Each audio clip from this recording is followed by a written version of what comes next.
अस्सलामु अलैकुम वरहमतुल्लाहि वबरकातुह। अल्हम्दुलिल्लाह या रब्बल आलमीन वस्सलातु वस्सलामु अला खातमिल अंबिया वल मुरसलीन अम्मा बाद फ़अऊज़ु बिल्लाहि मिनश शैतानिर रजीम बिस्मिल्लाहिर रहमानिर रहीम। या अय्युहल्लज़ीना आमनुत्तक़ुल्लाह वक़ूलू क़ौलन सदीदा युस्लिह लकुम अअमालकुम व यग़फिर लकुम दुनूबकुम।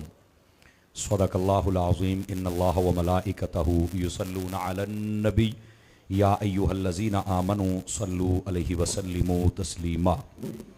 तमामी अहबाब इंतहाई मोहब्बत और अक़ीदत के साथ मिल के रहमत आलम सल्लल्लाहु अलैहि वसल्लम आपकी बारगाहे नाज में दुरूद व सलाम का नजराना पेश फरमाइए।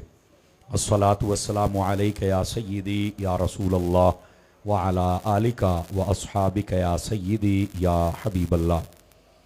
इंतहाई इज़्ज़त व तकरीम के लायक ज़ीनत बज़्म सादात व उलमा, मोहतरम मुकर्रम मेहमानाने ज़ीवकार, अल्लाह रब्बुल इज़्ज़त की फ़ज़ल व तौफ़ीक़ से हम सब उर्स मुबारक की इस खूबसूरत सालाना नशिस्त में हाज़री का शर्फ़ हासिल कर रहे हैं। दुआ गो हूँ अल्लाह के आलम हम सब का हाजिर होना अपनी बारगाह अक़दस में कबूल व मंजूर फरमाए। ये उर्स मुबारक है इमामुल औलिया, इमामुल अस्फ़िया, सय्यदुल औलिया, इमामुल कामिलीन, हुज्जतुल वासिलीन, हज़रत ख्वाजा ख्वाजगान हज़रत ख्वाजा अमीरुद्दीन कोटलवी साहिब रहमतुल्लाहि ताला अलैह। आपकी बारगाह में यह खिराज अक़ीदत पेश किया जा रहा है। मेरी दुआ है अल्लाह के आलम हुज़ूर ख्वाजा साहब रहमतुल्लाहि ताला अलैह के दराजात को बुलंदियाँ अता फ़रमाए और आपके फैज़ान का कोई कतरा हम गरीबों को भी नसीब फरमाए। आपके जुमला मुरीदीन, खुलफ़ा और आपके जितने अक़ीदतमंद आज यहाँ पर हाज़िर हैं, मैं सब के लिए दुआ गो हूँ अल्लाह करीम इन बुज़ुर्गों का सदका हम सब को भी इनके फैज़ान से हिस्सा वाफिर नसीब फरमाए। आज का ये खूबसूरत बज़्म पाक और प्रोग्राम यकीनन काफ़ी देर से जारी सारी है और अब रात का वो पहर जिसको पिछला पहर और ख़ूबसूरत पहर कहते हैं वो शुरू हो चुका है। मुझसे कबल आपने जानदार और शानदार खिताबात समाअत फरमाए। सना खानों ने अपनी अपनी खूबसूरत सहर अंगेज़ आवाज़ के साथ रंग जमाए। कुर्रा हज़रात ने तिलावतें फरमाई और आपने एक एक बात को खूबसूरती के साथ सुना और महजूज हुए। मेरी दुआ है अल्लाह के आलम जुमला पढ़ने और सुनने वाले उनकी हाज़रियाँ कबूल व मंजूर फरमाए। मुझे हुक्म है कि कुछ गुजारिशात मैं भी पेश करूं, इंशाअल्लाह मैं अर्ज़ करता हूं। और मुझे बड़ी खुशी है कि आज आस्ताना आलिया कोटला शरीफ के चश्मो चराग और बिलखुसूस आज की इस महफ़िल की रूह रवां शख्सियत सदर महफ़िल वाजिबुत तकरीम इज़्ज़त मआब पीर तरीक़त रहबरे राहे रुश्दो हिदायत नक्शाए नक्शे अमीरो दस्तगीर हज़रत साहबज़ादा पीर ग़ुलाम क़दीर अहमद साहिब नक्शबंदी कोटलवी दामा इकबालहू आप अपने पुर्रौनक दरवेशाना रंग के साथ तशरीफ़ फरमा हैं।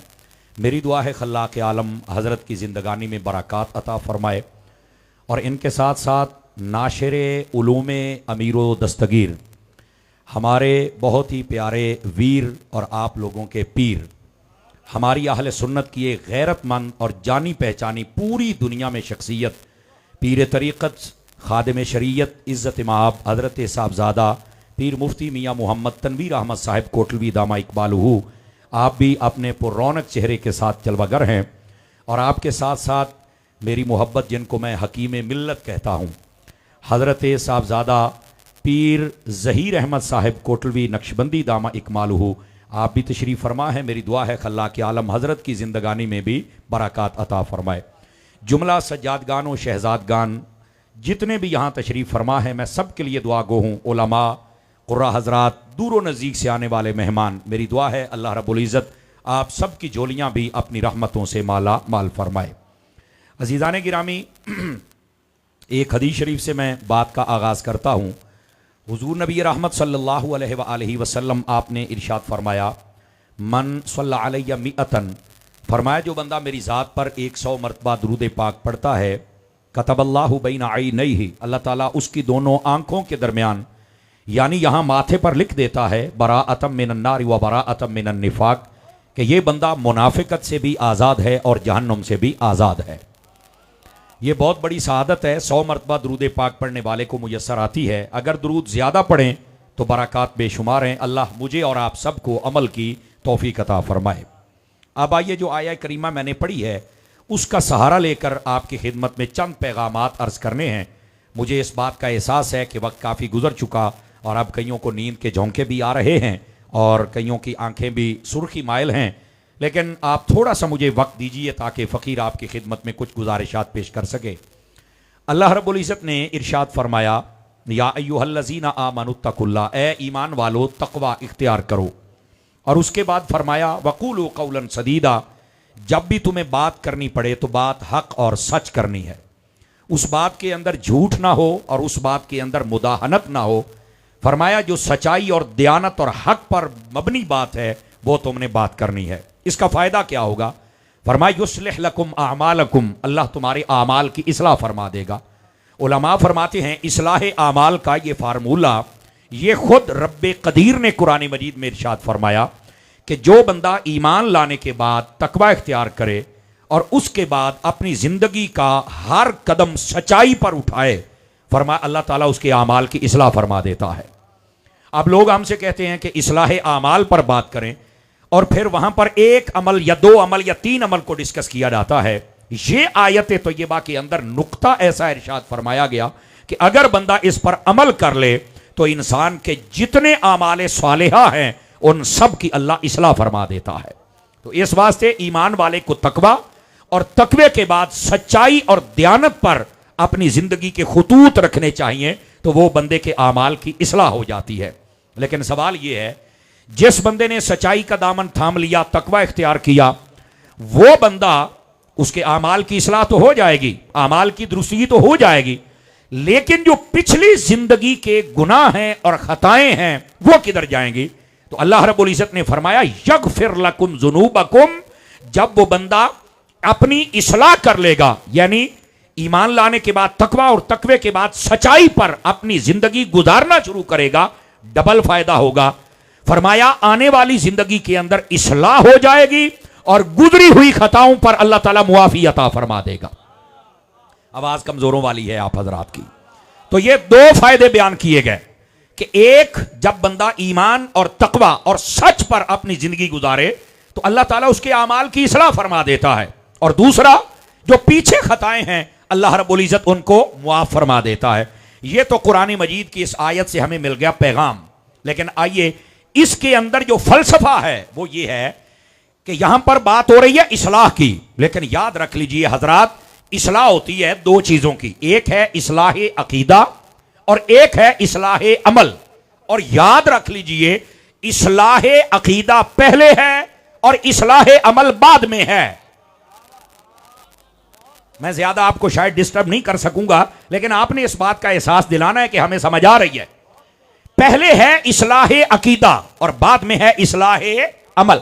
आप इस आयत को भी देखें तो इसमें भी पहले आमनू है, यही आमनू तो अकीदा है, और उसके बाद तकवा है और तकवे के बाद सच्चाई, यानी पहले अकीदे की इस्लाह है और बाद में अमल की इस्लाह है। और याद रख लीजिए हजरात, ये जो अकीदा है इसका पहले दुरुस्त होना क्यों जरूरी है? इसलिए अकीदा कहते हैं बुनियाद को, अकीदा कहते हैं जड़ को, अकीदा कहते हैं असल को, अकीदा कहते हैं हकीकत को। तो जिसकी बुनियाद और जिसकी जड़ और जिसकी हकीकत और जिसकी असल ठीक न हो, उसके फिर आमाल वो भी ठीक नहीं हो सकते और वो भी कभी कबूलियत की मोहर अपने ऊपर नहीं लगवा सकते। और जिसका अकीदा ठीक हो जाए, उसका अमल थोड़ा भी हो, तो अल्लाह ताला अपनी रहमत की बरकत अता फरमा देता है। तो इस वास्ते अकीदे को पहले सही करना जरूरी है। और यहां कोई ये ना समझे कि मैं अकीदे की बात कर रहा हूं और अमल की शायद कि तरदीद कर रहा हूं, नहीं, ऐसी बात नहीं है। अहले सुन्नत के जितने भी मुअतदिल और मुअतबर उलमा हैं, उन सब ने इस बात को लिखा। वो फरमाते हैं जिसका अकीदा खराब हो जाए वो भी बीमार है और जिसका अमल खराब हो जाए वो भी बीमार है। लेकिन इन दोनों बीमारियों में बड़ी बीमारी अकीदे की बीमारी है। तो पहले बड़ी बीमारी को कवर किया जाए तो छोटी कवर हो ही जाती है, इसलिए अकीदे को पहले बयान किया जाता है।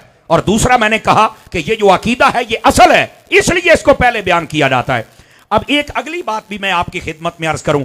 आप जितने हजरात हैं इस आस्ताना मुबारका से मुंसलिक, याद रखिए आप लोगों को तो बताने की जरूरत ही नहीं है, आप बड़ी जल्दी समझने वाले लोग हैं, चूंकि आपकी जो तरबियत है वो अकीदे के एतबार से भी मजबूत है और अमल के एतबार से भी मजबूत है।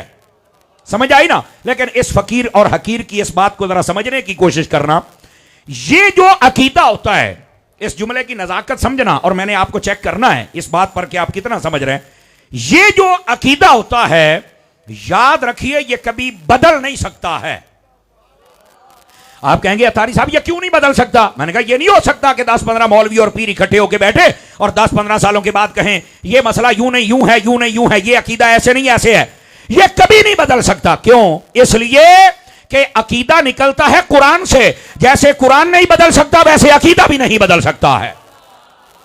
ये बात याद रख लीजिए। और फिर दूसरी बात इससे लिंक करती है, और इस बात को भी आप समझ लीजिए हजरात गिरामी, ये जो अकीदा होता है ये अकीदा 1400 साल से तयशुदा है। क्यों? मैंने कहा कुरान भी तकरीबन 1450 साल से है, तो कुरान में अकीदा है तो उसकी उम्र भी 1450 साल ही है तकरीबन। तो जितनी कुरान की उम्र है, अब ये मैं जाहिरी एतबार से कह रहा हूं, वरना कलामुल्लाह होने के एतबार से ये तो बहुत लंबी हिस्ट्री रखता है, लेकिन मैं जाहिरी एतबार और नुज़ूल के एतबार से बात कर रहा हूं। जब से कुरान है तब से अकीदा है। चलो ये आसान कर लेता हूं, समझ आ रही? और कुरान भी नहीं बदल सकता और अकीदा भी कभी बदल नहीं सकता। और फिर अगली बात भी आपकी खिदमत में अर्ज करूं, ये अकीदे में कोई शक और तावील की गुंजाइश भी नहीं है। क्यों? इसलिए कि जब कुरान में कोई शक और तावील नहीं, तब्दीली नहीं, तो अकीदे के अंदर भी ना कोई शक है, ना तावील है, ना तब्दीली है। इस बात को समझिए, अकीदा बदल नहीं सकता। क्यों? कुरान से है। जैसे कुरान नहीं बदलेगा अकीदा नहीं बदलेगा। और अकीदा कब से है? ये 1400 साल से तयशुदा है, ये अब नहीं तय होते। और फिर जैसे कुरान में तब्दीली नहीं, वैसे अकीदे में भी तब्दीली नहीं। इस वास्ते जो अकीदा होता है इसको समझना और इस पर अमल करना ये सबसे जरूरी होता है, पहली बात। दूसरी बात है अमल की, और याद रख लीजिए इस अमल को भी कोई आम ना समझे। याद रखिए अकीदा सही होने के बाद, यानी सेहत अकीदा के बाद अमल बंदे का सही हो जाए तो उसकी मिसाल ऐसे ही है जैसे किसी ने एक दरख्त लगाया था, लेकिन अमल आने के बाद ऐसे ही समझो कि दरख्त के ऊपर फूल भी लग गए और फल भी लग गए हैं। और जिस दरख्त के ऊपर फल और फूल लग जाते हैं वो कीमती भी बन जाता है और मालिक को पसंद भी आता है। इस वास्ते अपने अकीदे को भी दुरुस्त रखिए और अपने अमल को भी दुरुस्त रखिए। ये बात याद रख लीजिए, ये पहली बात। अब दूसरी बात की जानिब आ जाइए, और इस बात को समझना जरूरी है। उलमा की जुबान में अकीदे को उसूल कहते हैं। क्या कहते हैं? उसूल। और ये बाकी जितने मसाइल शरइया हैं इनको फुरू कहते हैं। और याद रखिए उसूल लफ्ज़ समझ आ जाए तो असल है, बुनियाद है। इस वास्ते इनकी जो बुनियाद और असल और जड़ और हकीकत है इसका मजबूत होना जरूरी है, वरना ऊपर वाली आमाल की जितनी भी बिल्डिंग है वो कभी साबित रह सकती नहीं। तो इस वास्ते अपने अकीदे को पहले मजबूत कीजिए। ये मैंने इंतखाब गुफ्तगू का इसलिए किया, फितनों का दौर है और सबसे ज्यादा डाका अकीदों पर डाला जा रहा है, और कई किस्म के लोग बहरूपिये वाला रंग अपनाकर लगता यह है कि हमारे हैं, लेकिन अपनी मर्जी की सोच और फिक्र वो ट्रांसफर करना चाहते हैं। लेकिन हम ये कहते हैं कि ये जो सोच और नजर और फिक्र है ये आपकी मर्जी की नहीं हो सकती, ये या रब के कुरान के मुताबिक होगी या मेरे नबी के फरमान के मुताबिक होगी। पहली बात। अब आ जाइए आगे, और इस बात को जरा समझना। ये जो दाएं बाएं देख रहे हैं ना, मेरी तरफ देखिए, मैं आपको मसला समझाऊं। अकीदे की होती हैं दो किस्में। कितनी किस्में होती हैं? बोलिए जरा। एक को कहते हैं जरूरियात दीन और एक को कहते हैं जरूरियात अहले सुन्नत। समझ आ रही? अच्छा, जरूरियात दीन, इसकी फिर आगे दो किस्में हैं, कतियो सबूत कतियो दलाला, जन्नियो सबूत जन्नियो दलाला। मैं उधर नहीं जा रहा, लेकिन मैं आपके जहनी सतह के मुताबिक समझाऊं कि जो जरूरियात दीन हैं उसमें क्या चीजें आती हैं। सुनिए, अल्लाह की तौहीद, यानी अल्लाह वहदहु ला शरीक है, वो अजली है, वो अब्दी है, वो मुस्तकिल बिज़ात है, उसकी जात को फना नहीं है, बका ही बका है, हमेशा से है, हमेशा रहेगा, जिस्म जिस्मानियात से पाक है और मकीन व मकानियात से पाक है। ये जैसे हमारे यहां ये माहौल होता है शादी का, बीवी का, बच्चे का, वो लम यलिद वलम यूलद है, बिल्कुल इन चीजों से पाक है। ये नजरिया और अकीदा रखना ये जरूरियात दीन में से है, पहली बात। दूसरी बात, सारे नबियों और रसूलों पर ईमान रखना यह जरूरियात दीन का दूसरा अकीदा है। तीसरा अकीदा, तेरे और मेरे नबी जिनका नामे नामी इसमें ग्रामी हजरत मोहम्मद सल्लल्लाहु अलैहि व बारक वसल्लम है, इनको अल्लाह का आखिरी नबी समझना, ऐसा कि आपके बाद क़यामत आ सकती है पर कोई नया नबी पैदा हो सकता, यानी खत्म नबूवत पर ईमान रखना यह भी जरूरियात दीन में से है। चौथे नंबर पर कुरान मजीद, यह हक है, यह सच है, यह कलामुल्लाह है और यही कुरान सही है। मेरी बात को समझने की कोशिश कीजिए हजरात, यह भी जरूरियात दीन में से है। और पांचवी बात, जन्नत इसका वजूद है, यह हक है, दोज़ख इसका वजूद है और यह हक है। और इसी तरह यह भी जरूरियात, दोनों चीजें जरूरियात दीन में से हैं। तीसरी बात, फरिश्तों का वजूद, इस पर ईमान रखना यह भी जरूरियात दीन में से है। मौत और हयात पर यकीन रखना यह भी जरूरियात दीन में से है। और मरने के बाद कब्र, कब्र के बाद हश्र, हश्र के बाद नश्र, तवज्जो नहीं फरमा रहे आप हजरात, ये सारी चीजों पर यकीन और ईमान रखना यह जरूरियात दीन में से है। तवज्जो है हजरात आपकी कि कोई नहीं है? अब ये जो जरूरियात दीन है, इनका हुक्म क्या है? इनका हुक्म ये है, जो बंदा इन सब चीजों की सब पहलुओं से माने और ईमान रखे वो मुसलमान है, और जो किसी एक शाख का भी इनकार कर दे वो कभी मुसलमान हो सकता। अब देखिए इसका क्या मतलब है। अगर कोई कहे कि मैं सारी चीजें जो आपने गिनवाई है मानता हूं, लेकिन एक फरिश्ता जिसका नाम जिब्राइल है मैं नहीं मानता, वो दायरा इस्लाम से खारिज हो जाएगा। इसी तरह कोई बंदा कहे मैं सबको मानता हूं लेकिन कुरान की एक आयत को या एक लफ्ज को नहीं मानता, वो दायरा इस्लाम से निकल जाएगा। इसी तरह किसी रसूल का इनकार कर दे, दायरा इस्लाम से निकल जाएगा। ये जितनी चीजें हैं हर एतबार से उन पर ईमान रखना यह जरूरियात दीन में से है, और यह मुसलमानियत के दायरे में आने के लिए इन चीजों पर ईमान रखना यह जरूरी है। अब आ जाइए, जब मुसलमान हो गए तो अब आइए अगली बात है जरूरियात अहले सुन्नत। जरा मोहब्बत फरमाइए, मुझे एहसास है मैंने पहले भी कहा कि वक्त काफी गुजर गया, लेकिन सर हिलाने से बेहतर जुबान का हिलाना है। हिला के दिखाइए जरा मुझे। आप भी कह सकते हैं मेरे अजीज बच्चे जितने बैठे हैं, मुझे बिल्कुल एहसास है कि वक्त काफी गुजर गया, लेकिन एडा भी कोई नहीं होया। जरा सुभान अल्लाह उची आको यार प्यार दे नाल। और ये मैं इसलिए भी आपको जगा रहा हूं कि ये असल मसाइल हैं जिनको आपने समझना है। अजीदा ने गिरामी, जरूरियात अहले सुन्नत में क्या आता है? सबसे पहले गौर से सुनिएगा, मेरे और आपके नबी सल्लल्लाहु अलैहि वसल्लम आपको सब नबियों से अफजल मानना, सारी कायनात यानी अल्लाह के बाद पूरी कायनात में सबसे अफजल मानना, नबी पाक अलैहिस्सलाम का इल्म गैब मानना, मेरे नबी का इख्तियार मानना, मेरे नबी को हाजिर और नाज़िर मानना, मेरे नबी पाक सल्लल्लाहु अलैहि वसल्लम के शाने नूरानियत और बशरियत को मानना, जो इन सब एतबार से मुस्तफा को माने वो सुन्नी है, और अगर किसी चीज का इनकार करे तो वो सुन्नी हो सकता। बात समझ आई है? कोई नहीं आई आप हज़रात को? ये सुन्नी होने के लिए पहली बात, यानी नबी पाक अलैहिस्सलाम अफजलुल खल्क भी हैं, पहली बात। और दूसरी बात, नबी पाक सब रसूलों से अफजल हैं, दूसरी बात। तीसरी बात, आका करीम अलैहिस्सलाम को अल्लाह ने शान इल्म गैब भी अता की है, शान नूर और बशरियत भी अता की है, शान इख्तियार भी अता की है, और नबी पाक अलैहिस्सलाम को शान हाजिर और नाज़िर भी अता। बोलो ना यार फ्रांसीटों वालों, ये सब एतबारात से मानना ये सुन्नी बंदे के लिए जरूरी है। अब कई अपने मदरसे के बाहर लिखा लेते अहले सुन्नत वाल जमात, मैं कहा जिन्ना मर्जी बाढ़ पै जाए, लेकिन मुझे बता नबी को यूं ही मानता है? समझ आ रही है ना? तो उसका यहीं से इनकार हो जाता है कि वो सुन्नी नहीं, वो इस लफ्ज को यूज कर रहा है। अच्छा, ये होगी पहली बात सुन्नी होने के लिए।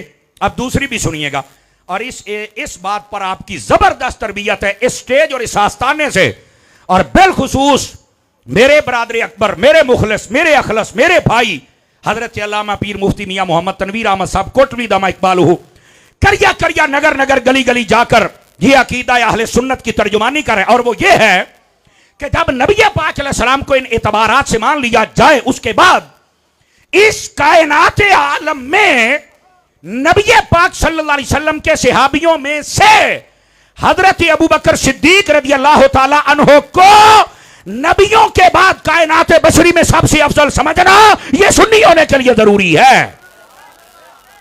इसको कहते हैं अफजलियत सिद्दीक अकबर।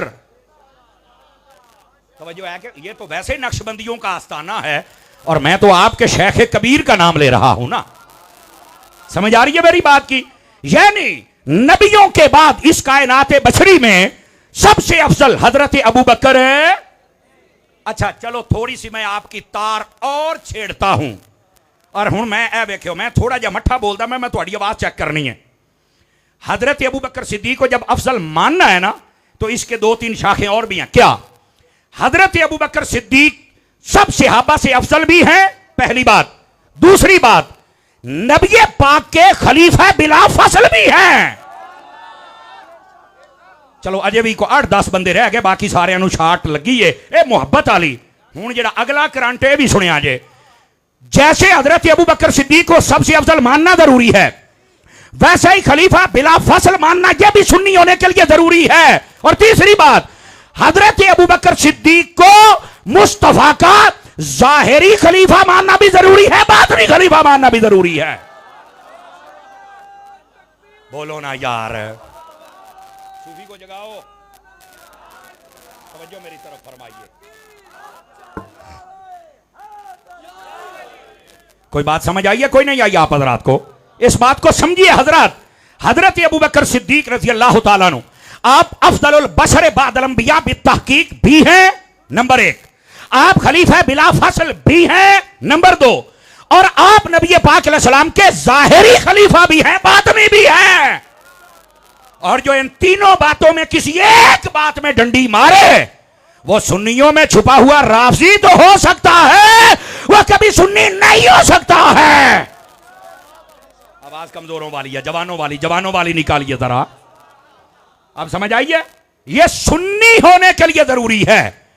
अब ये 2 बातें मैंने आपकी खिदमत में अर्ज की और इन दोनों बातों के जो पहलू थे मैंने वो भी आपकी खिदमत में अर्ज किए। अब आ जाइए सुन्नी होने के लिए तीसरी चीज क्या जरूरी है। इधर देखिए मेरी तरफ।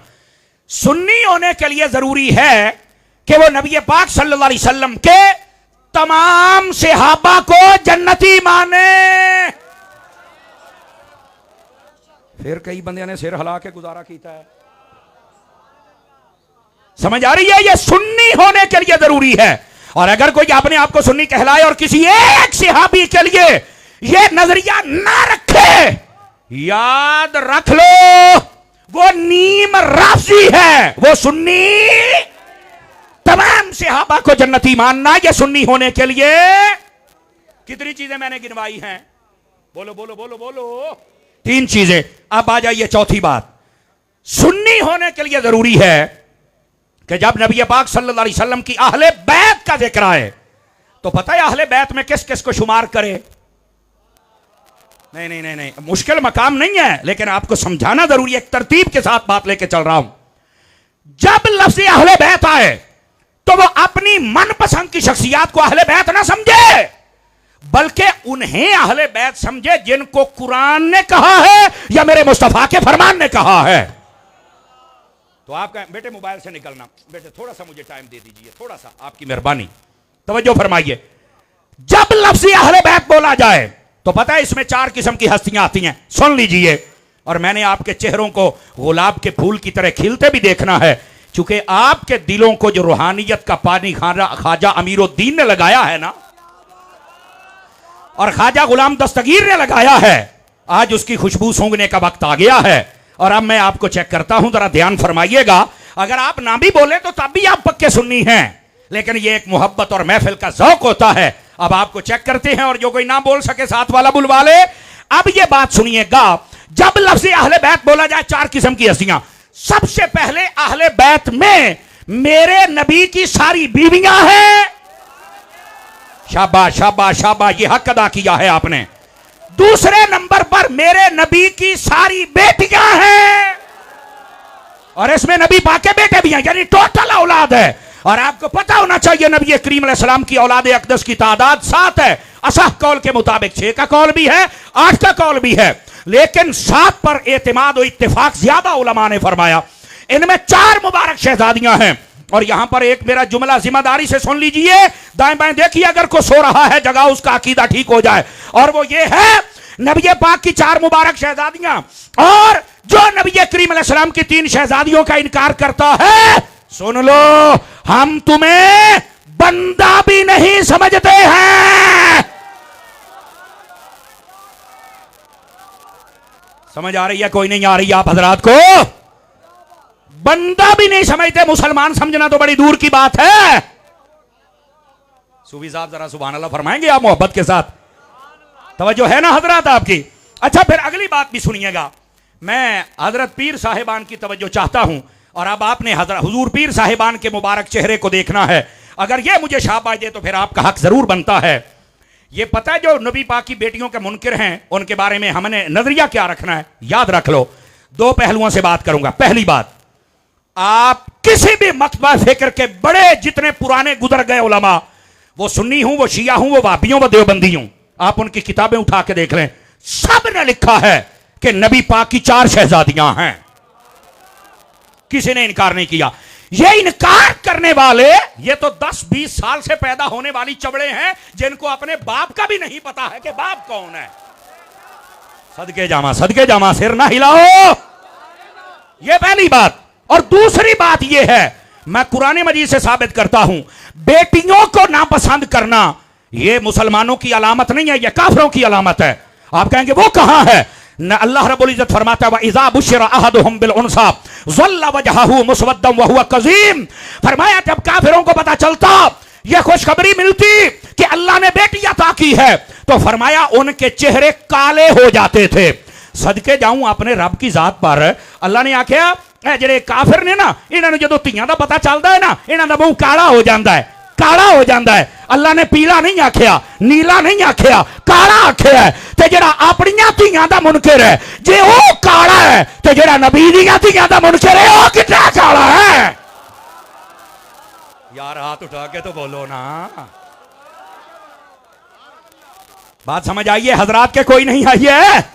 इसी बात से मैं कहा था कि इस बात पर आपने तवज्जो करनी है। फकीर आपको चेक कर रहा है, और यह बात आपकी खिदमत में जो गुजारिश की जा रही है, इस बात को जरा समझिए मेरी जान। नबी पाक सल्लल्लाहु अलैहि वसल्लम की औलाद पाक यह भी हुजूर की अहले बैत में है। आवाज सबकी आएगी तो चलेंगे ना। अहले बैत पाक में सबसे पहले नबी पाक अलैहिस्सलाम की तमाम अज़वाज पाक, दूसरे नंबर पर अहले बैत में नबी पाक की सारी औलादे पाक, और तीसरे नंबर पर तवज्जो मेरी तरफ रहे, वो घराने जिन पर सदका और ज़कात हराम कर दिया गया था, वो भी अहले बैत में हैं। और वो कौन कौन से घराने हैं जरा सुन लीजिए। आले जाफर, आले अकील, आले हारिस, आले अब्बास, आले अली, ये 5 घराने ये भी अहले बैत में हैं। और चौथे नंबर पे वेखो जो मैं मठा जा गाल करना, तुसी आप ही बोल पैना है, जिनको 5 तन पाक कहते हैं वो ही अहले बैत में हैं। अब समझ आई है? ये 4 किस्म की हस्तियां जब बैक वक्त इन सबको माना जाए तो वो बंदा सुन्नी हो सकता है। और जो कहे मैं सिर्फ 5 तन पाक को मानता बाकियों को नहीं मानता, तो मैंने कहा नबी पाक की बीवियों को तो कुरान ने अहले बैत कहा हुआ है। तो कमाल वाली बात है, हदीस में जो आया वो मानता है, कुरान को नहीं मानता। सुन्नी कुरान को भी मानता है, हदीस को भी मानता है। तो इसलिए मैं बता रहा हूं, सुन्नी होने के लिए जरूरी है कि नबी रहमत सल्लल्लाहु अलैहि वसल्लम आपकी तमाम अज़वाजे पाक, आपकी औलादे पाक, आपके ये मुबारक घराने और 5 तन पाक, इन सब को जो अहले बैत माने वो सुन्नी है, और जो किसी एक का इनकार करे वो सुन्नी हो सकता। अब बात समझ आ रही है आप हज़रात को? अब आ जाइए थोड़ा आपकी नब्ज़ पर फिर मैं हाथ रखने लगा हूं। सुन्नी होने के लिए क्या जरूरी है? नबी पाक सल्लल्लाहु अलैहि वसल्लम के सहाबा कराम में जितने मुआमलात हुए हैं, यह बड़ा खास मकाम है। सुन्नी वहां पर नजरिया क्या रखे? पहली बात, सुन्नी तमाम उलमा ने यह लिखा है इस बात को, फरमाया बिला जरूरत, बिला वजह कोई बंदा सहाबा के आपस के मुआमलात को स्टेज पर बयान कर ही नहीं सकता। क्या मतलब? जो आपस में थोड़े बहुत इख्तलाफात हुए ना, उसको बिला जरूरत आप नहीं बयान कर सकते। क्यों? इस वास्ते कि लोगों के अजहान उतने कामिल नहीं है। ये बसों का किसी एक की मोहब्बत दिल में पाल लेते हैं और दूसरे से नफरत पाल लेते हैं, और यही बेड़ा गर्क होने की अलामत है। सैयदी आला हज़रत साहब ने फतावा रज़िया में ये रिवायत न ली हो, फकीर जिम्मेदार है, मफहूमन सुना रहा हूं। फरमाया मेरे बाद मेरे सहाबा के मुआमलात होंगे, पहली बात कही, गैब की खबर दी। दूसरी बात फरमाया तुम बीच में पढ़ के फैसले न करने लग जाना, मना कर दिया गया। क्यों? क्योंकि हमारी वो मालूमात ही नहीं, हम उस वक्त में नहीं थे, हमें क्या पता असल हकायक क्या हैं। इस वास्ते तुमने नहीं पढ़ा। हां, आलिम हो, सिका हो, सुन्नी हो, राशिक फिल इल्म हो, तो उससे आप मसला पूछ सकते हैं। अगर कोई इश्काल है तो वो आपका दूर कर सकता है। हर अरे गहरे नथु खैरे, उसको हाजत ही नहीं है ये मसले ना बयान करने की ना इनमें पढ़ने की। समझ आ रही है मेरी बात की? और अगली बात जरा ध्यान के साथ सुनिएगा। सैयदी आला हज़रत साहब रहमतुल्लाह अलैह फरमाते हैं मेरे बाद नबी पाक फरमाते हैं मेरे सहाबा में मुआमलात होंगे, तुमने बीच में नहीं पढ़ना, और वजह बता दी कि तुम इंसाफ फैसले का अदा नहीं कर सकोगे। अगली बात फरमाया पीछे रहना। क्यों? फरमाया उन्हें अल्लाह ने माफ कर दिया है, क्योंकि मेरे जो हैं मुआमलात तो होंगे। बता दिया कि तुमने बीच में नहीं पढ़ना, फिर भी लोग की टंग अड़ाउंदे ने। जदों टंग फसाउंदे ने ना, तो फिर जदों डांग फेरदे ने ना मियां तनवीर साहब, इलमी डांग, तो फिर अतारी साहब दी ते अपनी सट्ट है। वो तो फिर जदों गल इको ही जुमला हुंदा ते चीकां निकलदियां ने। मैं क्या हुण हौसला कर पुत्र, नबी पाक के सहाबा के खिलाफ बातें करता है और तवक्को रखता है कि हम तेरी इज्जत करेंगे। मैं फलाने आस्थाने ते जमया, जमया तो साडे ते एहसान कीता ही। जिथे जमया है ना ओ प्यो दादे नूं भी पढ़। आवाज कमजोरों वाली है, जिंदा बंदे तो बोले ना यार है। जिस आस्थाने ते जमया प्यो दादे नूं पढ़, परदादे नूं पढ़। अगर उन्होंने ये बातें लिखी है तो फिर अत्तारी की बात मान के सुन्नी हो जा। इंतशारी ना बन, फसादी ना बन। नबी पाक के तमाम सहाबा इकराम अलैहिम रिदवान के मुआमलात को उन पर छोड़ दे। ये उलमा की अमानतें हैं, ये उलमा जाने आपका काम ही नहीं है। और किसी भी आलिम को ये जरूरत नहीं है कि वो किसी अवामी मजमे में इन बातों को छेड़े। अगर वो बिला जरूरत छेड़ रहा है तो समझ लो दाल दे विच काला नहीं, पूरी दाल ही काली है। समझ आ रही? ये बता रहा हूं सुन्नी होने के लिए क्या क्या जरूरी है। अब आ जाइए अगली बात। तवज्जो है? थके तो नहीं है आप हज़रात? बोलो ना यार। मैं वैसे एक बात अर्ज करने लगा हूं, अगर किसी ने यह सवाल, चूंकि आजकल वो मिर्जा जेहलमी जिसको कमरे में बांधा हुआ है, वैसा मिर्जा जेहलमी और मूदी में कोई फर्क नहीं है।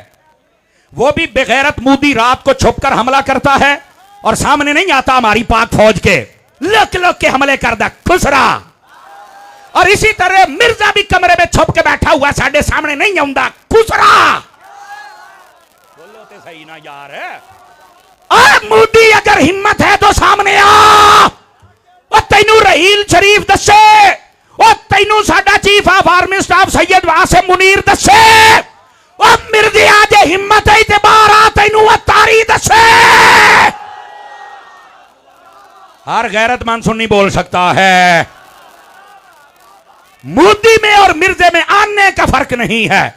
वो भी बेगैरत है, ये भी बेगैरत है। वो भी छुपकर बकबक करता है, ये भी छुपकर हमला करने की कोशिश करता है।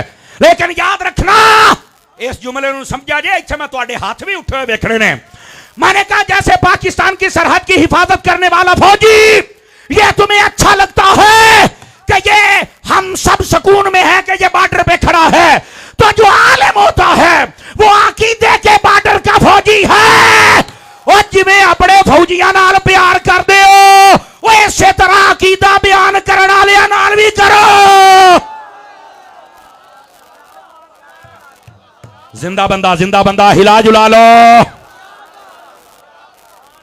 तवज्जो है कि कोई नहीं है? इस वास्ते आपको बता रहा हूं, सरहदें दो हैं। एक अकीदे की सरहद है और दूसरी मुल्क की सरहद है। अगर मुल्क की सरहद की हिफाजत करने वाला तुम्हें अच्छा लगता है, अकीदे की सरहद ते खलो के राफजियां नूं लम्मा पाउण वाला तुहानूं क्यों नहीं चंगा लगता? अब समझ आ रही है आप हज़रात को? इस वास्ते इस बात को समझिए मेरी जान। अगर उनके नारे लगाते हो जो सरहदों पर खड़े हैं, तो जो अकीदे के बॉर्डर पे खड़े हैं, तवज्जो है, इंज नहीं, जे मुंडे ने हिम्मत की थी है ना, तो जरा बोलो, मैं तालिब इल्म होकर उलमा की तर्जुमानी करता हूं, उलमाए हक अहले सुन्नत। इस तरह करके जागो अल्लाह के बंदे, सुन्नी बनो। बह जा सुन्नी पक्के बन जाओ, चुमियां शुमियां थोड़ियां घाट लिया करो। हाँ, वैसे आप हमारी बातें ही मान जाए तो यकीन करे, जफियां तो बात दे काम। लेकिन हम चूंकि हमारे अंदर एक मजहबी अकीदत है, तो असं समझने शायद चुम चट के असी जन्नत टुर जाना है। देखिए, अगर पीर कामिल है और शेख कामिल है, आलिम कामिल है, तो आप चूम सकते हैं, मना नहीं है। लेकिन यार, चूमने से ज्यादा अगर उसकी बातें मान जाओ, देख लो, हूं अद्धा मजमा बोले अद्धा चुप है। गलियां रख दो, महल्ले रख दो, बरादरियां रख दो, डर दो। मैं क्या भाईजान, मैं तुहानू दसदा पिया, ये चंद बंदे अकीदा बयान करने वाले रह गए, इन्हां दी कदर कर लो, चंगे रहोगे। नहीं तो जैसा मुनाफिकत का दौर आ रहा है ना, यकीन करो, चंगे चंगे हमने देखा है, पता नहीं कैसी गोलमोल सी बातें करके चले जाते हैं। हम गोलमोल नहीं करते, क्यों? हमने इमाम मोहम्मद रजा से गैरत को सीखा हुआ है। हम गोलमोल बात नहीं कर सकते। इस बात से आपके सामने ये हकायक बयान कर रहे हैं। तो मैं बात आपकी खिदमत में ये अर्ज कर रहा हूं, अगर आप थके नहीं हैं और बात भूले नहीं हैं, बड़ी जल्दी मैं गुफ्तगू को समझ लो समेट दिया। जो पैगाम मैंने देना था अकीदा अहले सुन्नत के हवाले से और जरूरियात दीन और जरूरियात अहले सुन्नत के हवाले से, वो मैं दे चुका। लेकिन ए जरा वीडियो दोबारा एक बार सुनिया जाए तो अनु चस आएगी। ठीक है, अब जो मैं बात आपकी खिदमत में अर्ज कर रहा हूं, नबी मुकर्रम शफी आजम सल्लल्लाहु अलैहि वसल्लम, आपकी अहले बैत का जब लफ्ज आए तो चार चीजें अहले बैत में हैं। इन सब को मानने वाला ये सुन्नी कहलाएगा। अगर किसी एक का मुनकिर हो जाए तो सुन्नी हो सकता। सहाबा कराम के मुआमलात को कभी तुम स्टेज पर बयान नहीं कर सकते बिला जरूरत। तवज्जो है ना? और मैं आला हजरत साहब के फतावा रज़विया से एक हदीस शरीफ आपको सुना चुका, और अगर आपके जहन में ये बात अभी टिकी हुई है तो थोड़ा सा अगला पहलू भी बयान करूं, सुन्नी होने के लिए क्या जरूरी है। सुन लीजिए उलमा, और ये सैयदी आला हज़रत साहब रहमतुल्लाह अलैह इतिकादुल अहबाब पढ़ के देखो, उसके अंदर भी आपने लिखा है ला आ जे हुण जेड़े आजकल दे आ दो नंबर ने ना, रबीउल अव्वल साडे नाल तो मुहर्रम दे दूए पासे वड़ जांदे ने, नहीं सुन्नी शान नहीं बयान करते। गोलिया, ये राफजी अहले बैत की शान नहीं बयान कर सकता, सुन्नी कर सकता है। और सुनो, आला हजरत ने लिखा है सुन्नी होने के लिए जरूरी है कि बंदा यजीद को फासिक माने, फाजिर माने, जर्री अल कबाइर माने, इसको मुजरिम समझे और इमाम हुसैन को हक पर समझे। ओ बोलो, तवज्जो है कि कोई नहीं है? ये सुन्नी होने के लिए जरूरी है मेरी जान। इस वास्ते जो यजीद को अपना अब्बू बनाते हैं, ढिले को पै गए हो, बनाया किसी ने, डरे तुसी बैठे हो, जिन्हें बनाया आखिर उन्होंने दसना तो है ना। तू कौन होता यजीद के नारे लगाने वाला? मैं एक मोहब्बत का जुमला अर्ज कर रहा हूं, तुम्हें मुस्तफा के कंधों पर बैठने वाला जन्नत का शहजादा हुसैन नजर ही नहीं आया है? कुछ खुदा का खौफ करो यार। तो इस वास्ते इन बातों को समझिए, और यह समझना जरूरी है, यह सुन्नी होने के लिए जरूरी है कि यजीद को फासिक, फाजिर, जर्री अल कबाइर समझा जाए, और इमाम हुसैन को आला हजरत ने लिखा इमाम को हक पर समझा जाए, मजलूम समझा जाए, बेकसूर समझा जाए। ये आला हजरत साहब रहमत, ये सुन्नी होने के लिए जरूरी है। जो ऐसा ना करे वो सुन्नी हो सकता। कई अपने आप को अहले सुन्नत वाल जमात कहते हैं, लेकिन यजीद के नारे लगा रहे हैं। तो मैं कहता तुसी कित्थों सुन्नी हो? आला हजरत ने वेख फिर कित्थों टोका फेरे है। समझ आ रही है ना? और अगली बात, सुन्नी होने के लिए एक बात और भी जरूरी है, ध्यान से सुनिएगा, बस थोड़ी बात जल्दी से गुफ्तगू खत्म कर रहा हूं, लेकिन यह गल भी समझा दे। नबी पाक सल्लल्लाहु अलैहि वसल्लम के जो खुलाफाए राशिदीन हैं, उनमें सबसे पहले हजरत अबू बकर सिद्दीक को माने सुन्नी, दूसरे नंबर पर उमर को माने सुन्नी, तीसरे नंबर पर उस्मान गनी को माने सुन्नी, चौथे नंबर पर मौला अली को माने सुन्नी, पांचवें नंबर पर हजरत इमाम हसन को भी माने। बोलो तो सही ना? खिलाफत राशिदा में हजरत इमाम हसन के 6 माह भी आते हैं। समझ आ रही है मेरी बात की? और ये हजरत इमाम हसन मुज्तबा को भी खलीफा राशिद मानना ये सुन्नी के लिए जरूरी है। ओ यार बोलो ना, अब समझ आ रही है आप हजरात को? ये बंदा होता है जो सुन्नी होता है। अब आ जाइए अगली बात, और बात को इख्तिताम की तरफ लेके आऊं। कुछ बातें और तफसील तलब हैं, लेकिन मैं उनकी तरफ जा नहीं रहा, वापस पलटी। और वो क्या बातें हैं? कुछ चीजें होती हैं जिनको कहते हैं अलामात अहले सुन्नत। सदके जामा थोड़े 5 किलो शेर ही लाउन तो माशाअल्लाह। समझ आ रही ना? मुझे बिल्कुल इस बात का एहसास है कि 2:20 हो गए ने मेरी घड़ी के मुताबिक। भाजी मैं अपनी घड़ी के मुताबिक, अगे पिछे भी हो सकती है। हुण तुहाडी बहुती दौड़न डई है तो मैं की कर ला? बोलो तो सही ना यार। चलो मैंने वैसे 2:15 बजे तक की मुझे इजाजत थी, लेकिन अब चूके हो गए हैं तुहाडियां घड़ियां ते मेरी आखिरी गल सुन लो, फिर मैं तुहाडे कोल इजाजत मंगा। तवज्जो है तो सुना देना। अलामात अहले सुन्नत में सबसे पहली अलामत, मैं हुण ए देखो हाथ बन्ने ने, मैं तुहानू कोई नहीं आखना, अलामत बयान करी आउणियां ने, तुसीं बोली जाना है। नबी पाक का नाम सुनकर अंगूठे चूमना। तवज्जो है कि नहीं है? ये अलामात अहले सुन्नत में से है। दूसरी बात, 20 रकात तरावियां पढ़ना, ये अलामात अहले सुन्नत में से है। तीसरी बात, नबी पाक का मीलाद करना, ये अलामात अहले सुन्नत में से है। चौथे नंबर पर, मरने वाले के लिए इसाले सवाब का कायल होना, ये अलामात अहले सुन्नत में से है। और पांचवी और आखिरी बात, अपने बुजुर्गों का उर्स मनाना, ये अलामात अहले सुन्नत में से है।